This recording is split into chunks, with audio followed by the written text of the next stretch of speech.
friends, and welcome back to 155 Books. My name is Shannon, and today I'm going to be sharing with you the 5 books I really need to read in 2024, as well as my 2024 reading plans. So I'm going to start off with my 2024 reading plans because I made this list months ago, and my reading goals and plans for the next year is always something I get really excited about towards the end of the year.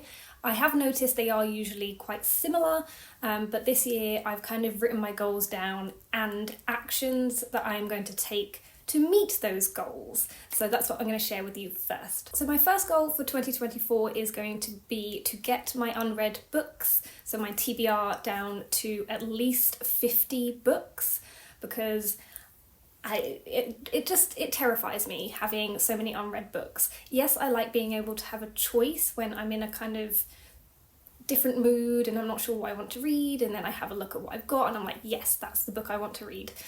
So that is quite helpful, but having, I think, more than 50 is excessive and it stresses me out. And in order to meet that goal, there are 2 main things I'm going to do next year, and they're things I'm going to do each season, which again is something that I've realised really works for me. The first of those is that I'm going to do an unhaul each season.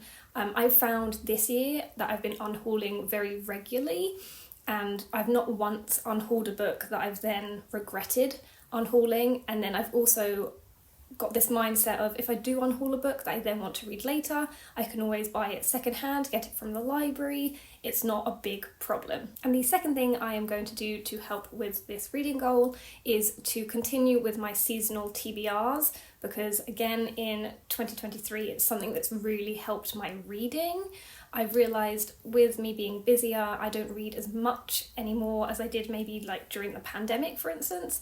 However, the one thing that is keeping me motivated to read is the seasonal TBRs, and they are the only TBRs that I ever stick to. So since starting them in summer, I have read 4 books out of 5 from each seasonal TBR, which for me is really, really impressive. So again, that's something I'm going to continue to do in 2024. My second goal for 2024 is to continue with my chronological read of the entire works of Shakespeare. This isn't something I've mentioned on my channel since early 2023, so early this year, because I think I've maybe read 1 or 2 Shakespeare plays this year and then have just completely abandoned that goal. So you are probably asking, what are you going to do, Shannon, in order to meet this goal in 2024? Well, I kind of sat down and reflected on my reading, and I've had a few other Shakespeare play reading goals in the past, and one of them was to read a Shakespeare play every month, and I had the exact Shakespeare play I was going to read each month, and I think I read 10 out of 12 of the ones that I listed. That was the first Shakespeare goal I did, and I loved that reading year. I loved how much Shakespeare I read. So obviously going forward in 2024, I need to make sure I know which Shakespeare plays I'm going to be reading in which month. I have also realised that making myself read a Shakespeare play every month, while that is doable, it's a bit too forced, if that makes sense, and then I kind of dip with the other things I want to read. So in 2024, I am going to read a Shakespeare play every 2 months, and I'm going to have a list of which play I have to read in each 2 months of the year. And that, again, it's got me really excited because it means I'm going to be reading more Shakespeare plays. So that'll be 6 next year that I plan to read, and I might even read more if I'm in the mood. And again, it takes away that kind of having to think of, oh, which one have I got next to read? When am I going to read it? If I have it all planned out, I'm more likely to meet that goal. And my third and final goal for 2024 is to finish at least 3 book series. And again, how am I going to be doing this? Because it's another goal that I've set for myself in the past that I have not met. And again, it's because it's just so large a goal. So I have made a list of at least 4 book series that I want to finish in 2024, but again, that's just given me some leeway. So if I finish at least 3 of those, I will be happy. And the second part of this goal is that I cannot start another series until I have finished at least one of the series on this list. So those are my 3 main goals and sort of reading plans for 2024, and now I'm going to talk about the 5 books I am going to prioritise reading next year. So the first book on this list is one that will not be a surprise to anybody in the book community anywhere, and that is Fourth Wing by Rebecca Yarros. So obviously I succumbed to the hype whenever the hype kind of happened. Was it early this year, summer this year? But I just needed to know what the hype was about. So of course I bought this £20 edition hardcover from Waterstones, and the regret is real because now I'm wondering if I'm actually going to enjoy it or not. But it is still one that I do want to read to see, what the hype is about. And again, it's one that I just don't want to leave on my TBR for years, because I know that then I'm just not going to get round to reading it. However, as per my last reading goal for 2024, I obviously cannot start this book until I finish one of the series on the list I just shared with you. And in my mind, I kind of want it to be Dark Dawn, so that I finish one fantasy series before starting another one. The next book on my list is one that I'm probably most excited about reading next year, and that is Fair Rosalind by Natasha Solomons. Again, this is one that I bought when it just came out, because obviously it's in hardback. It is a Shakespeare retelling. I've got loads of Shakespeare retellings on my TBR, and I haven't read a single one of them because, again, they scare me. I want to love them and I really don't want to be disappointed, but I've heard nothing but amazing things about this one. It's obviously a retelling of Romeo and Juliet, but from Rosalind's point of view, and I think it's her trying to get through to Juliet how, I guess, bad Romeo actually is, and I'm really excited to see what Natasha Solomons does with this one. And while I was getting this book off my shelf, I realised there's a map in it, which got me super excited. We love a map. It's so pretty, and the cover is gorgeous.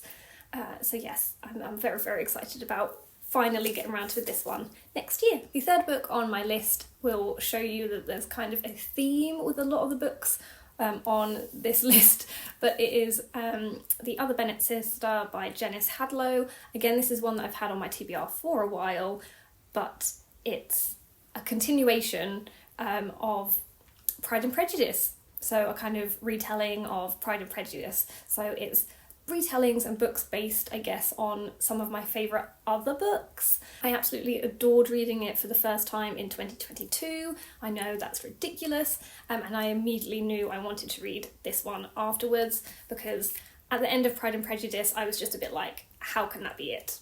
I need another book. That's just not enough for me. I need more about these sisters and this family and everything, and I just know I'm going to get that from reading this one. And I also am very excited about listening to it on audiobook, because I've heard the audiobook is fantastic. I listened to the audiobook of Pride and Prejudice, and because it's quite a hefty or long book, reading the audiobook obviously is going to make me, or listening to the audiobook is going to make me want to pick this one up more rather than reading it, because like I say, it would take me quite a while to get through. The fourth book on my list is The Marriage Portrait by Maggie O'Farrell. Again, another one that's been on my TBR for a really long time, and one, again, that I just know I'm going to love. So the only other Maggie O'Farrell book I have read was Hamnet. Again, one of my favourite books of all time. Fantastic book. But I think that is one of the reasons why I've been a bit dubious about picking this one up, because as much as I know I'm going to adore the writing, because Maggie O'Farrell's writing is just outstanding, and obviously the synopsis of this one, it's sort of historical fiction. Again, I'm going to really enjoy. It's not Shakespeare related. Anything Shakespeare related, obviously, is just going to be like stand out for me, but all the same, I know that I'm probably going to really enjoy it, so I do want to prioritise reading it in 2024. And last but not least is the book that's been on my TBR for the longest, and it's one that has been on several 5 books I want to read in said year sort of TBRs or videos, and that is My Cousin Rachel by Daphne du Maurier. Again, lots of things in common. I adore Daphne du Maurier. She's one of my favourite authors of all time. Rebecca and Jamaica Inn being some of my favourite books of all time.